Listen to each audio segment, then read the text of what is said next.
நினைக்கிறார்கள். பெற்றோர்கள் விஷயத்தில் பிள்ளைகள் கோபப்படுகிறார்கள். பெற்றோர்கள் சொல்லக்கூடிய சொல்லை ஏற்றுக்கொள்ளக்கூடிய மனோபக்குவம் வருவதில்லை.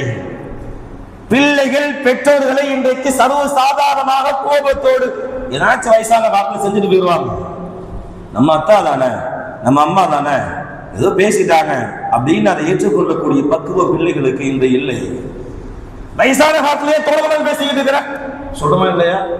வாய முடிஞ்சு பேசாம ஏதாவது தெரியுமா?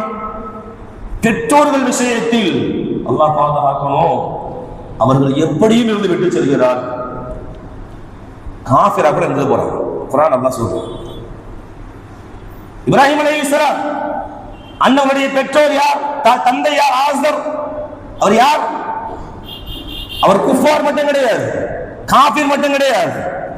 குஃபார்கள் வணங்கக்கூடிய விக்கிரகங்களை அவர் செய்து விற்று கொண்டு வந்தார். காஃபிர்.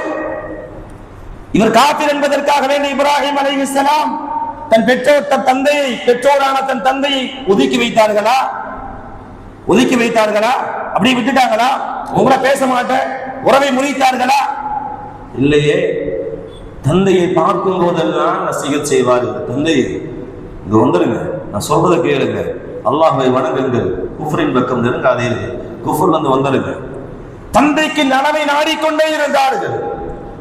தந்தையிடம் இருந்த அந்த பாவம், அந்த பாவத்திற்காக வேண்டி தந்தையின் மீது அவர் கோபப்படவில்லை. தந்தை சொல்கிறார் ஒரு கட்டத்தில், யா இப்ராஹிம் லஇல்லம் தன்தஹி,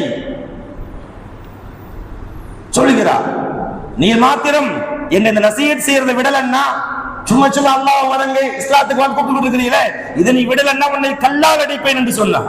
கல்லால் அடிப்பேன். எல்லாம் கவனிக்கணும். ஒரு தந்தை தன் பிள்ளையை பார்த்து உன்னை கல்லால் அடிப்பண்ணான்னு சொன்னா இன்னைக்கு நம்ம என்ன செய்வோம்? அதை தாண்டி வார்த்தைகளை பயன்படுத்துவோம். நான் வேணா வீட்டை விட்டு துரத்து விட்டுருவோம். அதான் நடக்கும். இன்னைக்கு அப்படி சொன்னா. ஆனா இப்ராஹிம் என்ன செய்தார் தெரியுமா? வஃபில் யா அபி, யா அல்லாஹ் யா அத்தா மன்னிச்சுன்னு சொன்னார்.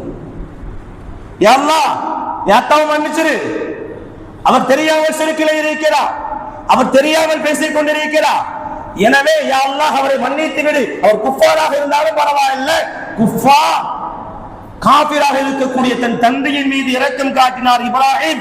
அவருக்காக வேண்டி துஆ செய்தார் என்றால் அந்த இரக்க குணம் தன் பெற்றோர்கள் விஷயத்தில் ஒவ்வொரு முஃமினான பிள்ளைகளுக்கும் இருக்க வேண்டும்.